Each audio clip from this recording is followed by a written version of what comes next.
தந்தை மகன் தூயாவியாரின் பெயராலே ஆமீன். நம் ஆண்டவராகிய இயேசு கிறிஸ்துவின் அருளும் கடவுளின் அன்பும் தூயாவியாரின் நட்புறவும் உங்கள் அனைவரோடும் இருப்பதாக. உம் ஆன்மாவோடும் இருப்பதாக. கிறிஸ்து இயேசுவுக்குள் பிரியமான உறவுகளை, இன்றைய நாளிலே ஆண்டவர் இடுக்கமான வாயில் வழியாக எங்களை நுழையுமாறு அழைத்து நிற்கின்றார்.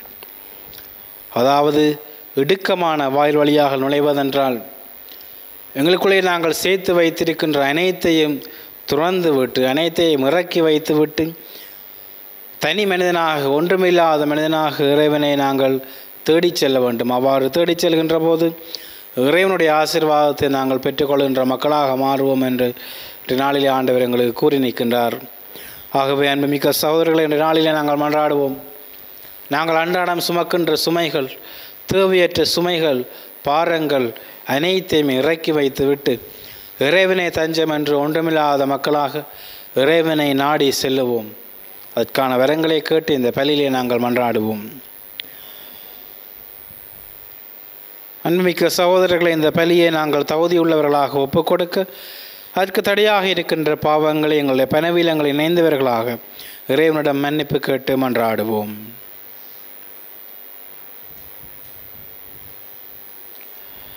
எல்லாம் வல்ல இறைவனிடமும் சகோதர சகோதரிகளை உங்களிடமும் நான் பாவி என்று ஏற்றுக்கொள்கின்றேன். ஏனெனில் என் சிந்தனையாலும் சொல்லாலும் செயலாலும் கடமையின் தவறியதாலும் பாவங்கள் பல செய்தேன். என் பாவமே, என் பாவமே, என் பெரும் பாவமே. ஆகையால் எப்பொழுதும் கன்னியான புனித மரியாவையும் வானதூதர் புனிதர் அனைவரையும் சகோதர சகோதரிகளை உங்களையும் நம் இறைவனாகிய ஆண்டவரிடம் எனக்காக வேண்டிக் கொள்ள மன்றாடுகின்றேன். எல்லாம் வல்ல இறைவன் நம்மை இரக்கம் வைத்து நம் பாவங்களை மன்னித்து நம்மை நிலை வாழ்வுக்கு அழைத்து செல்வாராக. ஆமென். ஆண்டவரே இரக்கமாயிரும். ஆண்டவரே இரக்கமாயிரும். கிறிஸ்துவே இரக்கமாயிரும். கிறிஸ்துவே இரக்கமாயிரும். ஆண்டவரே இரக்கமாயிரும். ஆண்டவரே இரக்கமாயிரும். மன்றாடுவோமாக. இறைவா, உமை அன்பு செய்வோருக்கு கற்பலனாகாத பல்வேறு நன்மைகளை நீரை ஏற்பாடு செய்திருக்கின்றீர். எங்கள் இதயங்களில் உமது அன்பின் நிறைவை பொழிவதால் நாங்கள் உம்மை அனைத்திலும் அனைத்திற்கு மேலாகவும் அன்பு செய்து எல்லா வகை மனித எதிர்பார்ப்புகளையும் கடந்து உம் வாக்குறுதிகளை பெற்றுக்கொள்வோமாக. உம்மோடு தூயாவியாரின் ஒன்றிப்பில் இறைவனாய் என்றென்றும் வாழ்ந்து ஆட்சி செய்கின்ற எங்கள் ஆண்டவரும் திருமகனுமாகிய இயேசு கிறிஸ்து வழியாக உம்மை மன்றாடுகின்றோம். ஆமென். முதல் வாசகம். இஸ்ரவேலை நீ விடுவிப்பாய், உன்னை அனுப்புவது நான் அல்லவா? நீதித்தலைவர்கள் நூலிலிருந்து வாசகம். அதிகாரம் 6, இறைவசனங்கள் 11 தொடக்கம் 24 ஏறாக. அந்நாள்களில் ஆண்டவரின் தூதர் ஒபிராவில் உள்ள ஒரு கருவாலி மரத்தடியில் வந்து அமர்ந்தார். அந்த மரம் அபியேசர் குடும்பத்தவரான யோவாசுக்கு சொந்தமானது.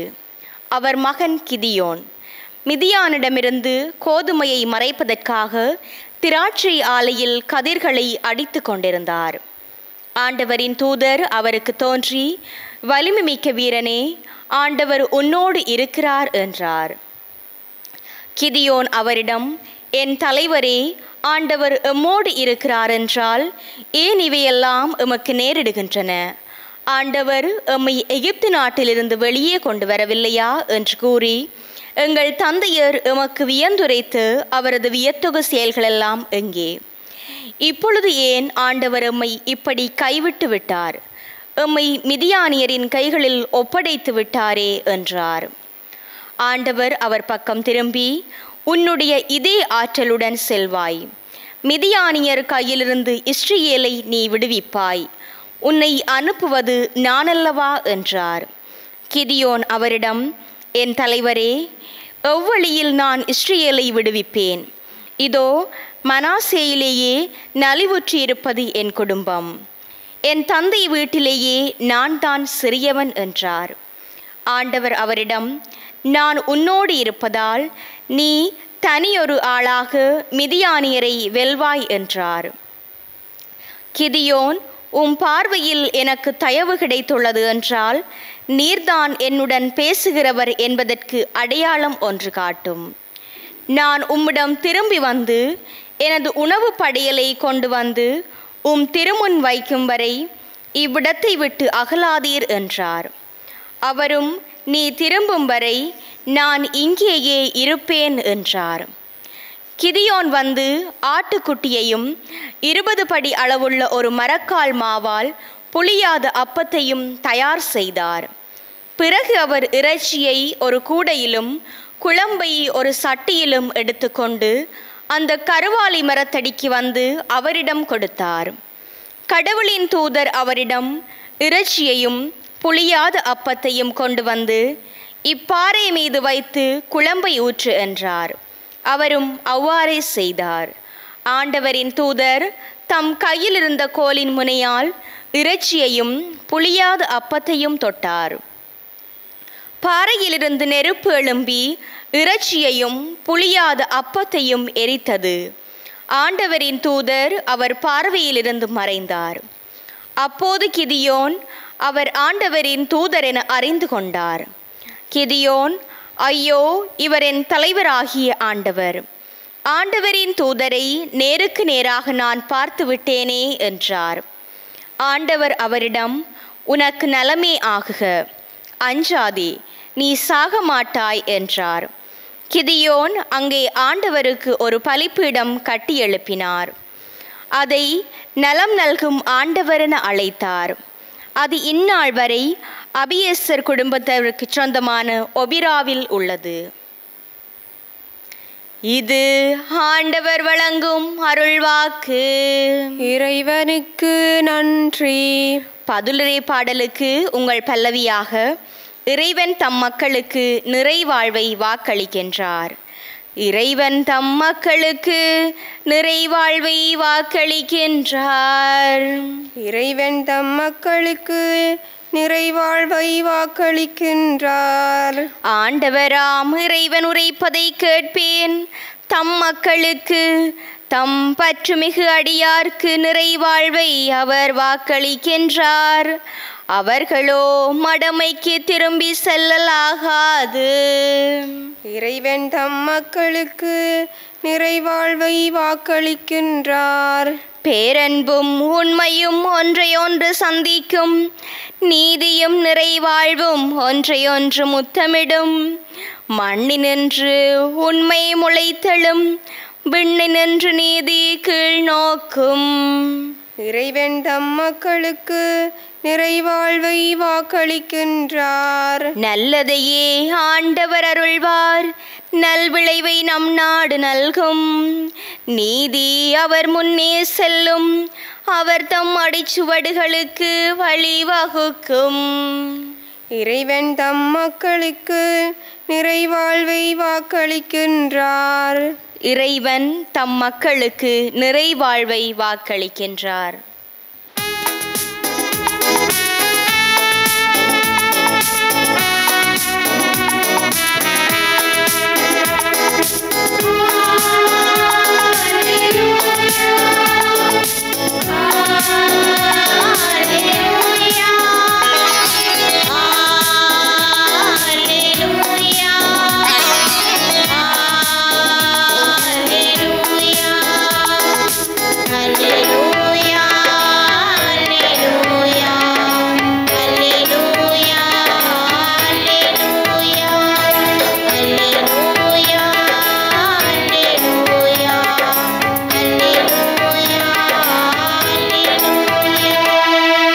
நம் ஆண்டவர் இயேசு கிறிஸ்து செல்வராயிருந்தும் அவருடைய ஏழ்மையினால் நீங்கள் செல்வராகுமாறு உங்களுக்காக ஏழையானார். அல்லேலூயா.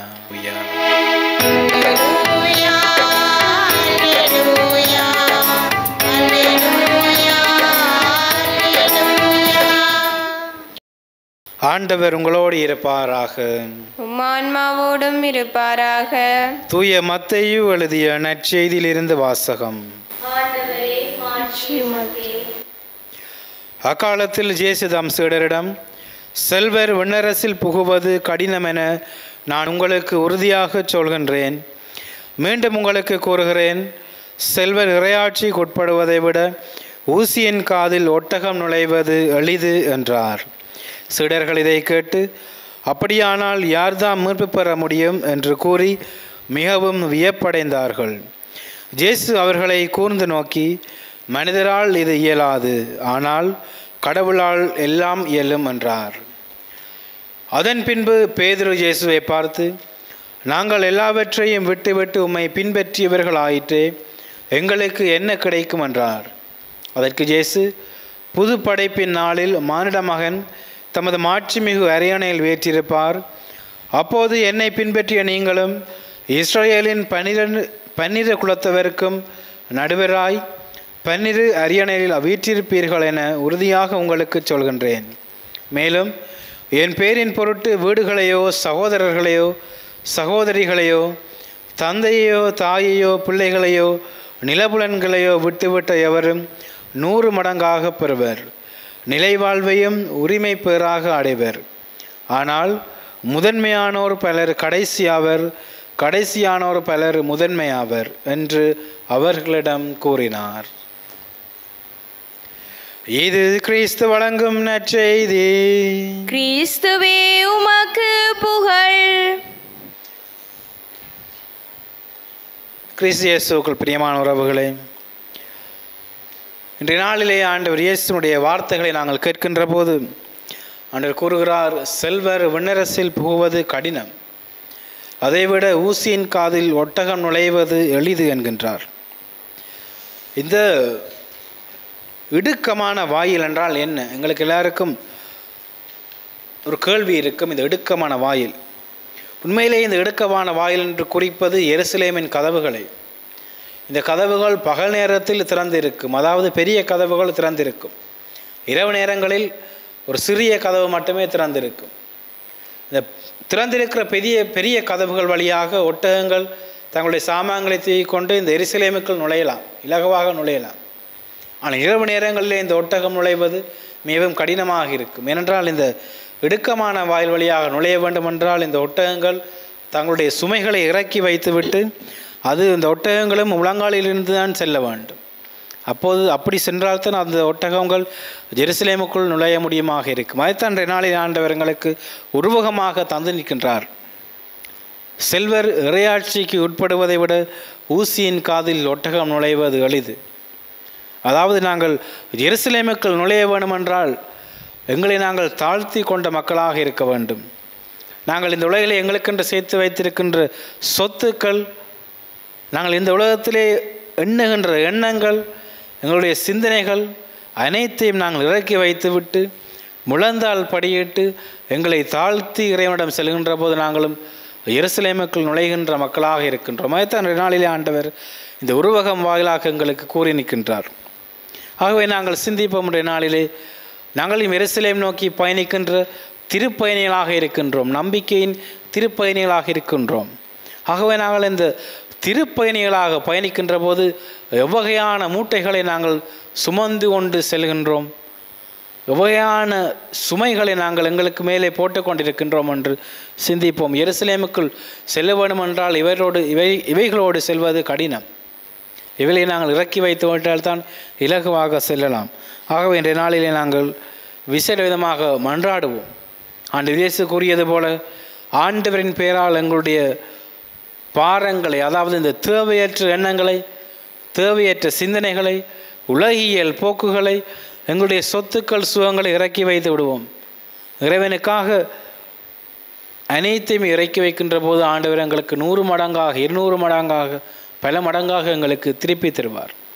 ஆகவே நாங்கள் இன்றைய நாளிலே சிறப்பாக மன்றாடுவோம். இந்த உலகியல் செல்வங்களை இறக்கி வைத்துவிட்டு, ஆண்டவரே உமக்காக நான் அனைத்தையும் விட்டுவிட்டு உம்மிடம் வருகின்றேன், தனி மனிதனாக ஒன்றுமில்லாத மனிதனாக வருகிறேன். ஆண்டவரே எனக்கு உம்முடைய செல்வம் மட்டும் போதும், நீர் தருகின்ற அருள், நீர் தருகின்ற ஆசீர்வாதம் மட்டும் போதும் என்று இறைவனிலே நம்பிக்கை கொண்ட மக்களாக நாங்கள் வாழ, அந்த நம்பிக்கையோடு நாங்கள் எருசலேமுக்குள் நுழைகின்ற நம்பிக்கையின் திருப்பயணிகளாக மாற இந்த நாளிலே நாங்கள் வரம் கேட்டு இந்த திருப்பலி வழியாக மன்றாடுவோம். ஆமேன். தற்போது எங்களுடைய தேவைகளை நம்பிக்கையோடு இறைவன் பாதம் படைத்து மன்றாடுவோம். அருள் நிறைந்த இறைவா, உமது பிரதிநிதிகளான திருத்தந்தை, ஆயர்கள், குருக்கள், துறவிகள், பொதுநிலையினர் அனைவரும் மக்களுக்கு சிறந்த வழிகாட்டிகளாக பணியாற்றிட வேண்டுமென அருள் தர வேண்டுமென்று இறைவா உம்மை மன்றாடுகின்றோம். ஆண்டவரே, எங்கள் மன்றாட்டை கேட்டருளும். அன்பின் இறைவா, இன்றைய பண்பாட்டு சீர்கேட்டினால் வாழ்க்கையில் தெளிவில்லாமல் வாழும் இளையோர்களை ஆசீர்வதித்து அவர்கள் தமது எதிர்காலத்தை ஆக்கப்பூர்வமான வகையில் கொண்டு நடத்த தேவையான அருளை வழங்கிட வேண்டுமென்று இறைவா உம்மை மன்றாடுகின்றோம். ஆண்டவரே, எங்கள் மன்றாட்டை கேட்டருளும்.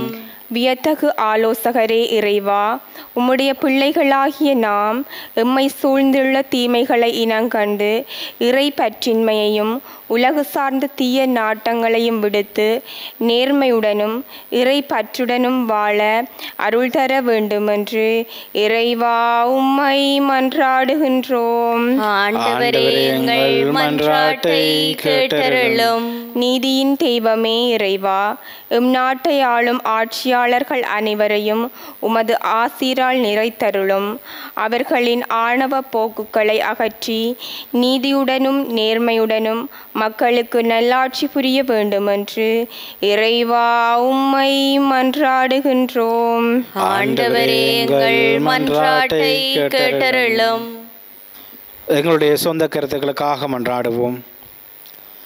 விசேட விதமாக இன்றைய நாள் வாசகம் எங்களுக்கு தருகின்ற அழைப்புக்கேற்று நாங்கள் நம்பிக்கையின் திருப்பணிகளாக பயணிக்கின்ற இந்த உலகிலே இறைவனே தஞ்சம் என்று இறைவன்பால் நம்பிக்கை கொண்ட மக்களாக நாங்கள் வாழ, நாங்கள் வளர, எங்கள் வாழ்வியலை நாங்கள் அமைத்து கொள்ள இறைவன் எங்களுக்கு அருள் கூற வேண்டும் என்று ஆடுவோம். இந்த உலகியல் போக்களை நாங்கள் அறவே வெறுத்து ஒதுக்க இறைவனே தஞ்சம் என்று இறைவன் நம்பிக்கை கொண்ட மக்களாக வாழ இறைவன் எங்களுக்கு அருள் கூற வேண்டும் என்று ஆடுவோம். இனமாக இன்றைய நாளை சிறப்பாக வைத்தியசாலையில் இருக்கின்றவர்கள், வீடுகளில் இருக்கின்ற நோயாளிகள், முதியவர்கள், தனிமையில் இருக்கின்றவர்கள் அனைவரையும் இறைவன் பாதம் படைத்து மன்றாடுவோம்.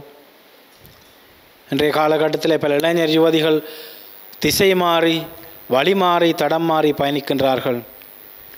அவர்கள் ஒவ்வொருவரையும் தூய ஆவியானவர் நிறைவாக ஆட்கொள்ள வேண்டும் என்று, தூய ஆவியானவர் ஆளுகை அவருடைய வாழ்வில் நிறைவாக செயற்பட வேண்டும் என்று விசேட விதமாக நாங்கள் அவர்களுக்காகவும் மன்றாடிக்கொள்வோம்.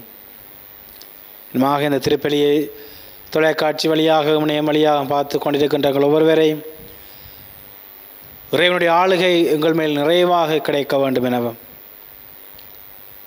எங்களுடைய தேவைகள், எங்களுடைய கண்ணீர்கள், எங்களுடைய எதிர்பார்ப்புகள், நாங்கள் எடுக்கின்ற முயற்சிகள், எங்களுடைய எதிர்கால திட்டங்கள் அனைத்தையும் இறைவன் ஆசீர்வதித்து இறைவனுடைய பேராலே, இறைவனுடைய அருளாலே, இறைவனுடைய ஆசீராலே அது எங்களுக்கு நிறைவாக கிடைக்க வேண்டும் என்று ஆடிக்கொள்வோம். சிறப்பாக கல்வி கற்கின்ற எங்களுடைய பிள்ளைகள், தொழில் தேடி அலைகின்ற எங்களுடைய இளைஞர் யுவதிகள், அவர்களை இறைவன் பாதம் சிறப்பாக ஒப்படைத்து மன்றாடுவோம். இறைவன் தாமே அவர்களை ஆட்கொள்ள வேண்டும் எனவும், அவர்களுக்கு ஒரு வழியை காட்ட வேண்டும் எனவும், அவர்கள் தாண்டுகின்ற தடைகளை அவர்கள் இலகுவாக தாண்டுவதற்கு இறைவன் அருள் கூற வேண்டும் என்று மன்றாடுவோம். அன்பும் பலம் என்ற இந்த இறைவனை நாங்கள் உம்முடைய பிள்ளைகளாக உம்முடன் இறைஞ்சி மன்றாடணும். ஆண்டவரை எங்களை கண்ணோக்கி பாரும். நீர் இல்லாவிட்டால் எங்களை ஆதரிப்பார் யாருன்று, எங்களை அரவணைப்பார் யாருண்டு. ஆண்டவரை நீரே தஞ்சம், நீரே நம்பிக்கை, நீரே எங்கள் கேடயம். ஆண்டவரை அதை நம்பிக்கையோடு, அதை அருளோடு, அதை உந்துதலோடு நாங்கள் உம்மிடம் வந்திருக்கின்றோம். எங்கள் ஒவ்வொருவரையும் நிறைவாக நீரே பொருட்படுத்துகிறோம். ஆண்டவரை நாங்கள் உம்முடைய மக்களாக, விசுவாசத்தின் மக்களாக, நம்பிக்கையின் திருப்பணிகளாக நாங்கள் பயணிப்பதற்கு நீரே எங்களை நிறைவாக ஆசீர்வதித்தருளும். ஆண்டவர் இந்த மன்றாட்டுக்களெல்லாம் எங்கள் ஆண்டவராகிய கிறிஸ்து வழியாக உம்மை பார்த்து மன்றாடுகின்றோம். ஆமென்.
சகோதர சகோதரிகளே, என்னுடையதும் உங்களுடையதுமான இப்பலி எல்லாம் வல்ல தந்தையாகிய இறைவனுக்கு ஏற்றதாகும்படி மன்றாடுங்கள்.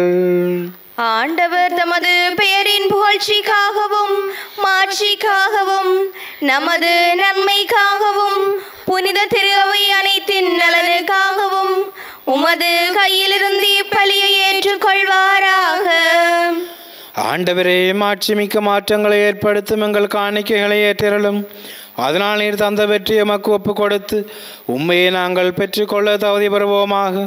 எங்கள் ஆண்டவராகிய கிறிஸ்து வழியாக உம்மை மன்றாடுகின்றோம். ஆமென். ஆண்டவர் உங்களோடு இருப்பாராக. உம் ஆன்மாவோடும் இருப்பாராக. இதயங்களை மேலே எழுப்புங்கள். ஆண்டவரிடம் எழுப்பியுள்ளோம். நம் இறைவனாகிய ஆண்டவருக்கு நன்றி கூறுவோம். அதுவே தகுதியும் நீதியும் ஆனதே. தூயவரான தந்தையும் நண்பார்ந்த மகன் இயேசு கிறிஸ்து வழியாக எந்நாளும் அவ்விடத்திலும் நாங்கள் உமக்கு நன்றி செலுத்துவது மெய்யாகவே தகுதியும் நீதியுமாகும். எங்கள் கடமையும் மீட்புக்குரிய செயலுமாகும். வார்த்தையான அவர் வழியாக அனைத்தையும் படைத்தீர். அவரே மீட்பராகவும் ஈடேற்றுவராகவும் எங்களுக்கு அனுப்பினீர். அவர் தூயாவியால் உடல் எடுத்து கன்னிமரியாவிடமிருந்து பிறந்தார். அவரும் அது திருவுளத்தை நிறைவேற்றி புனித மக்களை உமக்கு பெற்றுத்தர தம் கைகளை விரித்து பாடுபட்டார். இவ்வாறு அவர் சாவை வென்று உயிர்ப்பை வெளிப்படுத்தினார்.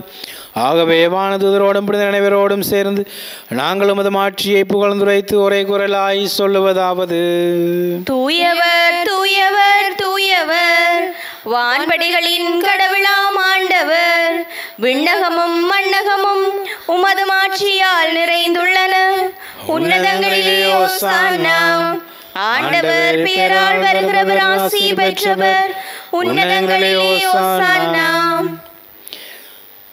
ஆண்டவரே, நீர் மெய்யாகவே தூயவர், தூய்மையானத்திற்கு மூற்று. ஆகவே உம்முடைய ஆவியை பொழிந்தி காணிக்கைகளை தூய்மைப்படுத்தமை வேண்டுகின்றோம். இவ்வாறு எங்கள் ஆண்டவர் இயேசு கிறிஸ்துவின் உடலும் இரத்தமுமாக இவை மாறுவனவாக. அவர் பாடுபாடுடன் கணிது தம்மை கையளித்த போது அப்பத்தை எடுத்து நன்றி செலுத்தி அதை பெற்று தம் சுடர்களுக்கு அளித்து அவர் கூறியதாவது: அனைவரும் இதிலிருந்து பெற்று உண்ணுங்கள், ஏனெனில் இது உங்களுக்காக கையளிக்கப்படும் என் உடல்.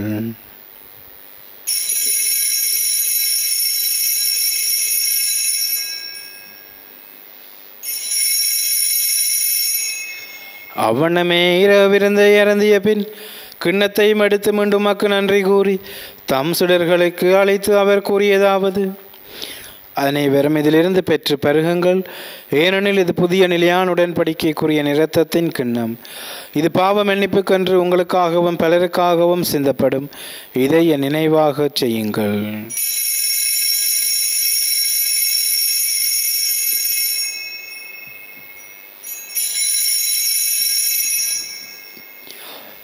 நம்பிக்கையின் மறை பொருள்.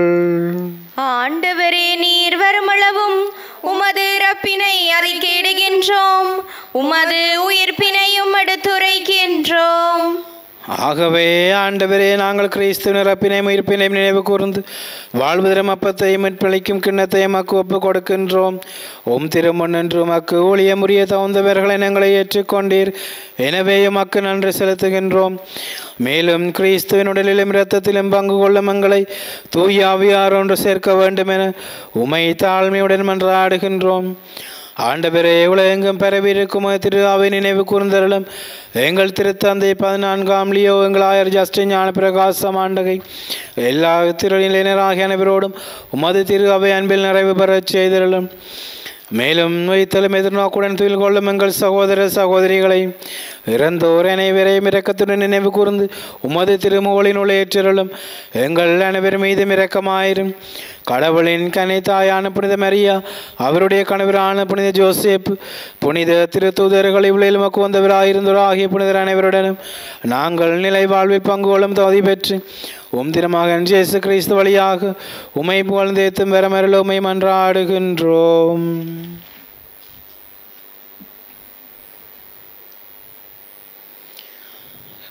இவர் வழியாக இவரோடு இவரில் எல்லாம் வல்ல இறைவனாகிய தந்தையே, தூய ஆவியாரின் ஒன்றிப்பில் எல்லா புகழும் மாட்சியும் என்றென்றும் உமக்கு உரியதே.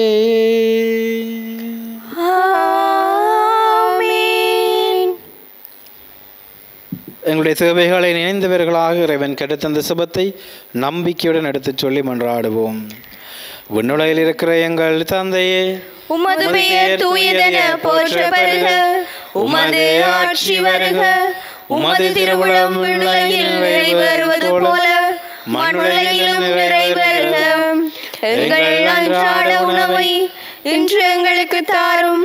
எங்களுக்கு எதிராக குற்றம் செய்வோரை நாங்கள் மன்னிப்பது போல எங்கள் குற்றங்களை மன்னியும்.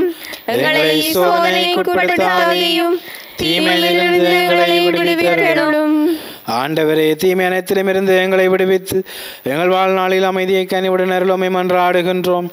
உமது இரக்கத்தின் உதவியால் நாங்கள் பாவத்திலிருந்து எப்போதும் விடுதலை பெற்று யாதொரு கலக்கமின்றி நிலமாயிருப்போமாக. நாங்கள் எதிர்நோக்கியிருக்கும் பேரின்பத்திற்காகவும் அமைப்பராகிய இயேசு கிறிஸ்துவின் வருகைக்காகவும் காத்திருக்கின்றோம். ஏனெனில் ஆட்சியும் வல்லமையும் மாட்சியும் என்றென்றும் உமதே. ஆண்டவரே இயேசு கிறிஸ்துவே, அமைதியை உங்களுக்கு விட்டுச் செல்கின்றேன், என் அமைதியை உங்களுக்கு அளிக்கின்றேன் என்றும் திருத்தூதர்களுக்கு மொழிந்தீரே. எங்கள் பாவங்களை பாராமல் உமது திரு அவையின் நம்பிக்கையை கண்ணோக்கி உமது திருவுளத்தை கேட்பதற்கு அமைதியை ஒற்றுமை அளித்தொள்வீராக. என்றென்றும் வாழ்ந்து ஆட்சி செய்கின்றவர் நீரே. ஆமென். ஆண்டவருடைய அமைதி உங்களோடு என்றும் இருப்பதாக. உம் ஆன்மாவோடும் இருப்பதாக. ஒருவருக்கொருவர் இறைவன் தருகின்ற அமைதியை பகிர்ந்து கொள்வோம். உலகின் பாவங்களை போக்கும் இறைவனின் செம்மறியே, எங்கள் மேல் இரக்கமாயிரும்.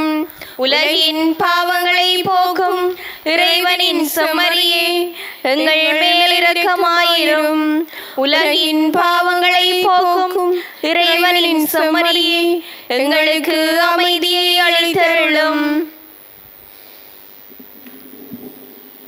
இதோ இறைவனின் செம்மறி, இதோ உலகின் பாவங்களை போக்குகின்றவர். செம்மறியின் விருந்துக்கு அழைக்கப்பெற்றோர் பேறு பெற்றோர். ஆண்டவரே, நீர் என் இல்லத்தில் எழுந்தருள நான் தகுதியற்றவள். ஆனால் ஒரு வார்த்தை மட்டும் சொல்லியருளும், எனது ஆன்மா நலமடையும்.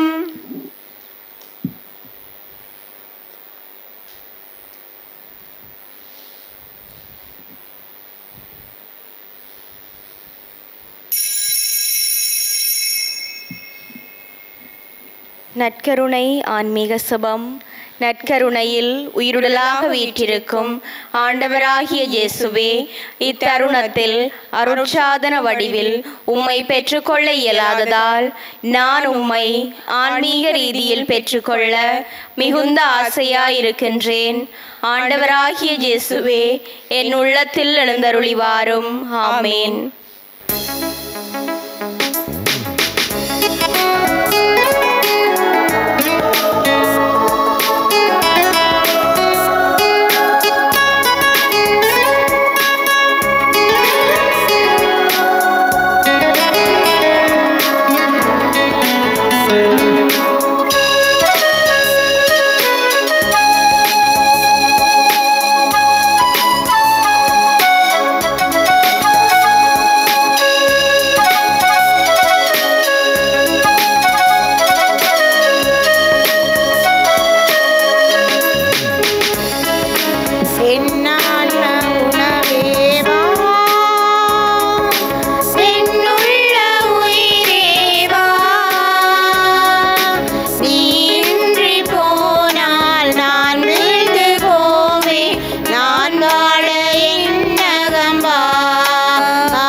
இறைவனுக்கு நன்றி கூறி மன்றாடுவோமாக.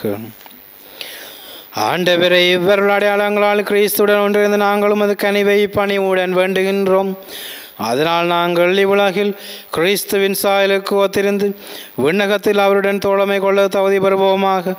என்றென்றும் வாழ்ந்து ஆட்சி செய்கின்ற அவர் வழியாக உம்மை மன்றாடுகின்றோம். ஆண்டவர் உங்களோடு இருப்பாராக.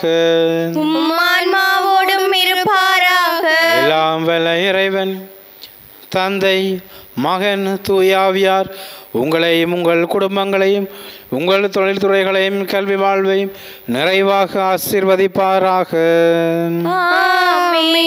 அமைதியில் வாழுங்கள். திருப்பலி நிறைவேறிற்று. இறைவனுக்கு நன்றி.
திருச்சிலுவை அடையாளத்தினாலே எங்கள் பகைவரிடமிருந்து எங்களை மீட்டலும் எங்கள் இறைவா, தந்தை, மகன், தூய ஆவியாரின் பெயராலே ஆமேன்.